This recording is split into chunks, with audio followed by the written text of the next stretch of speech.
You ever have one of those days where you step onto your own land and immediately wonder if you just walked into a trap? That's how it started for me. No joke, first morning back after my father's funeral boots not even dry from the morning dew, and already I'm being hunted by a white SUV no less. This thing screeches up like it's got a bone to pick with me personally. Out steps this woman blazer, sharp enough to slice bread stack of papers, clutched like she's bringing the 10 Commandments. Ethan Cole, she snaps before I can even pretend to remember her face. That's me. I'm cold, I'm tired, and the ranch, it feels like it's waking up under my feet, breathing in after holding its breath way too long. And here's this lady Marilyn I'd learned soon telling me, Ridgeway HOA, you're in violation. I hadn't even touched the porch. She thrusts a notice at me like it's a handshake, but less friendly. This property isn't part of your HOA, I tell her, because it isn't. But she just smiles, you know that smile, the one people wear when they've never heard no in their lives. We claim authority over the entire visual perimeter, Mr. Cole. Fines begin today. Her SUV's still humming like it's just waiting for her to get back in and run me over, metaphorically. Maybe. Let me pause here. Maybe you think I'm exaggerating. Maybe you're one of those lucky souls who's never dealt with a homeowners association. Or maybe you are that HOA president and you're getting uncomfortable. Either way, stick with me. Because the moment I inherited my father's land, I didn't just inherit acres and cattle and busted fence posts. I inherited a fight when they were about to regret starting. I grew up on this ranch. My dad taught me boundaries by walking them, not just talking about them. Every summer it was the same. We'd crunch over dry grass, his shadow long against the fence. He'd stop, point at a ridge, a bend in the creek. Boundaries matter, Ethan. Not to keep people out, but to remind you what you're responsible for. I didn't get it back then. I just liked being outside next to him, a couple of explorers in Colorado where no one ever bothered us. He always carried this little notebook, edges worn, pages full of sketches and notes about the weather repairs, things only he cared about. Memory fades. Proof doesn't, he'd say, tapping it. There's this one day that sticks with me. We're at the eastern fence grass up to my knees. He kneels by a splintered post and whispers, "This ranch has been fought for, settled, defended, rebuilt. It's not just dirt, it's a promise." And he looks at me with those blue eyes, dead serious. Never let anyone take what's ours. I was a kid. I just nodded, not knowing he meant it like a life sentence. I left at 18 hungry for something else, city's noise, the kind of ambition that doesn't smell like diesel and hay. My father didn't argue. He just nodded that way men do when they're proud and heartbroken all at once. I came back less and less, let myself believe he was fine out here, that the ranch kept him alive. What I didn't know, what nobody bothered to spell out, was that he was fighting off more than just weather and time. Neighbors said weird things at the funeral. He stood his ground until he couldn't anymore. He was a strong man. Had to be.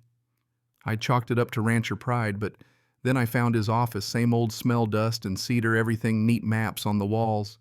That old notebook waited for me on the desk. I opened it and the pages changed. At first storms and cattle, then dates and complaints, references to them.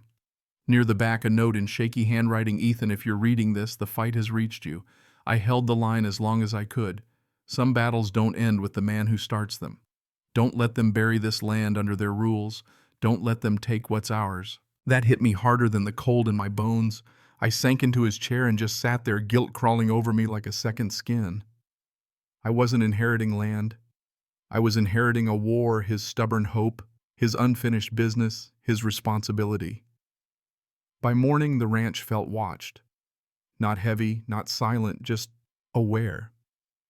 I stepped outside, coffee steaming, only to see white notices taped to my fence. 3 this time, fence grass height equipment visible from roadway. Dad's old tractor, same one he'd used my whole life. Yesterday I'd chalked it up to bad timing. Today it was war paint. I didn't call. I drove to the HOA clubhouse, a glass palace plopped right against my land. Inside, the place smelled like lemon polish and arrogance. Marilyn was there sorting papers into neat stacks, acting like she was organizing the universe. I tossed the violations on the counter. She slid one toward herself with her finger, unimpressed. "Our standards apply regardless of your schedule. Community concerns, grass fencing machinery." I said, "This isn't your community. It's private property.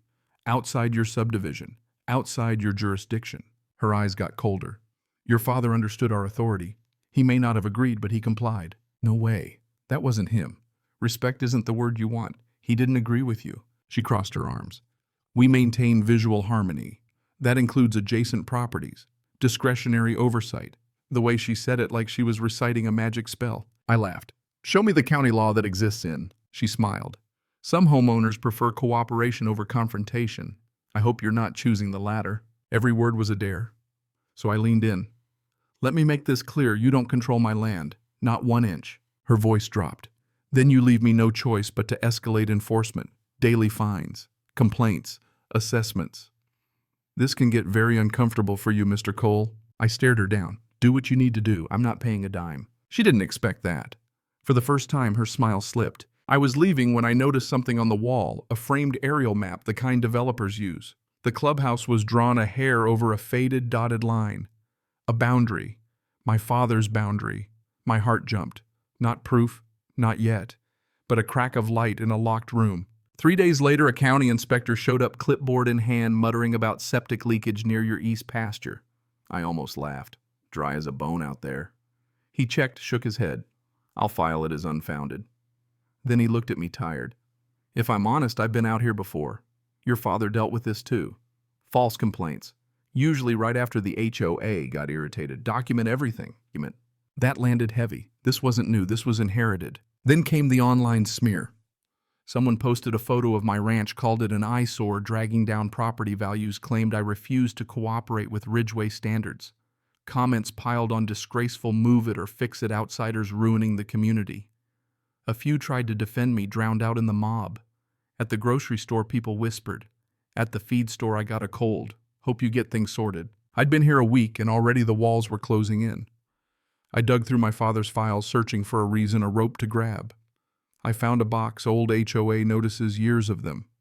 Some typed, some handwritten, all with the same tone Marilyn used. His early replies were polite. The ranch is not under HOA jurisdiction. Later, shorter, sharper. They think their rules override the law. Harassment, pure harassment. The last letters were from when he got sick. His writing trembled. The HOA accused him of willful neglect. Demanded he remove the barn my grandfather built. His final reply, "You have no authority." That broke me. At the bottom, a note scrawled on an envelope, "They're building on borrowed time." The words hit hard. Wasn't poetic, wasn't a metaphor. It was a clue. By then, the ranch felt less like home, more like a battlefield. I needed help. I went to see Henry Dawson, a neighbor half a mile west. Family's been here even longer than mine. He'd shown up at Dad's funeral, hat in hand, dignity in his bones. "Ridgeway HOA," he muttered when I told him. "Biggest infestation since the grasshopper plague of '89. He pulled out county surveys, old maps, showed me where the clubhouse sat. "Look here. The building overlaps your property by a sliver." "You sure?" "Son, I was a surveyor 40 years. That building's on your land. Your father knew it. He just didn't have the strength left to fight." I called a lawyer, Ava Merrick Sharp. Young hates bullies.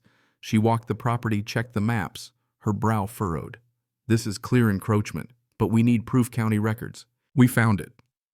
A lease signed by my grandfather and the original Ridgeway developers. 30-year lease. Expired 8 years ago. No renewal. Ava's face turned to steel. "They've been using your land without permission for 8 years, profiting off it. And when the lease expired, they didn't negotiate, they attacked." My father's warnings made sense now. Borrowed time. They gambled he'd die before anyone noticed. Armed with that, I went back to the HOA office. Marilyn's face when she saw the folder under my arm. Priceless. I laid the lease on the table during the board meeting, read out the clause upon expiration. All structures must be removed within 180 days. No new lease. No right to operate. The room exploded. Panic denials. Marilyn trying to regain control. "You're twisting legal language." There was an understanding. "You have no proof." I did. Ava did. The board turned on her slowly at first, then like a stampede. I told her, "You're not in control anymore. You've been trespassing. You harassed my father. You tried to break me. Not happening." A few days later, county hearing. The room packed, Ridgeway residents angry, scared, curious. The HOA lawyer argued long-term use meant practical authority. Judge wasn't buying it. Law doesn't care about belief. It cares about documentation. Ava handed over the expired lease, explained everything. The inspector testified complaints were baseless, filed from the Ridgeway office. Henry got up, said he'd placed the boundary markers himself in that clubhouse, the pool, the courts, all on Cole land. Marilyn tried to deny, got shut down. Ava requested an injunction, no more use of my land, no more enforcement, everything null and void. Judge granted it. Effective immediately. The clubhouse, pool, and courts are closed. Any further attempt at authority will be contempt. The room went wild, outrage, disbelief, panic. Next morning, the Facebook groups erupted. How did this happen? Why did Marilyn threaten Ethan, who hid the lease? People who once mocked me turned on her and fast. Henry called. Emergency board meeting. The whole place is coming apart. I went just to see. Marilyn tried to bluff, got called out hard. Residents demanded answers. Someone called for a vote to remove her as president. Overwhelmingly passed. She stormed out, her kingdom of fear and silence crumbling behind her. You ever watch Karma in real time? It's quieter than you'd expect. But it's heavy. 2 days later, the new board called me in, sat me down, apologized, formally acknowledged the harassment, the misuse of county systems, the illegal occupation of my land, offered to negotiate a fair lease, 30 years, reasonable rates, everything spelled out. Most importantly, they added a clause no board ever could assert authority past their boundary again. We signed that afternoon. I felt something shift. Not just the weight lifting, but pride. Not just for winning, but for finishing what my father started. Residents posted apologies online, admitting they'd trusted the wrong person, that my father deserved better. The respect was late, but it came. I walked the property line with Henry's son sinking over the ridge.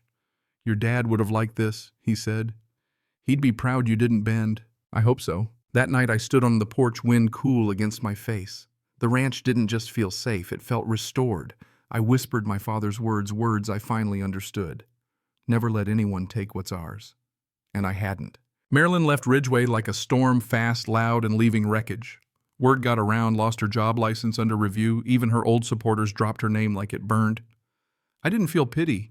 She built her kingdom on intimidation. It fell by its own weight. The new board opened up transparent meetings, fair policies, no more bullying. Ava wrote the new boundary policy herself. No more imaginary visual perimeter. No more harassment. The clubhouse stayed closed for weeks, a reminder of what happens when power gets greedy. I started fixing fences, cleaning the barn, found my dad's old toolbox initials carved into the lid, smelled the oil and cedar, realized I'd inherited more than responsibility. I'd inherited a purpose. Neighbors started dropping by, offering help, sharing stories about my father, how he fixed fences for others, pulled cattle from a ravine, defended small farmers at county meetings. Evenings I'd sit on the porch listening to the wind, thinking about everything that happened. The fight wasn't just against Marilyn. It was against the part of me that doubted I could be the man my father was. But I learned something: strength isn't loud or forceful. It's the quiet insistence to do what's right, to hold the line, to rebuild. One night I stood at the boundary hand on the old post. I kept it safe, I whispered, hoping he could hear. Maybe he did. The wind answered anyway. The new lease took effect. Clubhouse reopened, this time on my terms. Ridgeway residents waved, some stopped to thank me. Their kids rode bikes along the new fence, careful not to cross. Respect replaced arrogance. The ranch didn't feel like a burden anymore. It felt like home. Because I'd finally stepped up. Not just as an owner, but as a caretaker, a steward, the person my dad hoped I'd be. Some legacies aren't inherited. They're protected. Now let me ask you, where's the line for you? At what point do you stop letting someone else draw your boundaries? Ever had to fight for something you didn't even want to fight for, just because it was the right thing to do? Tell me about it. Tell me if you think I was right, or if I should have just walked away. Or better yet, tell me about the fight you took on and what it cost you. I'll be here still on this porch, still holding the line.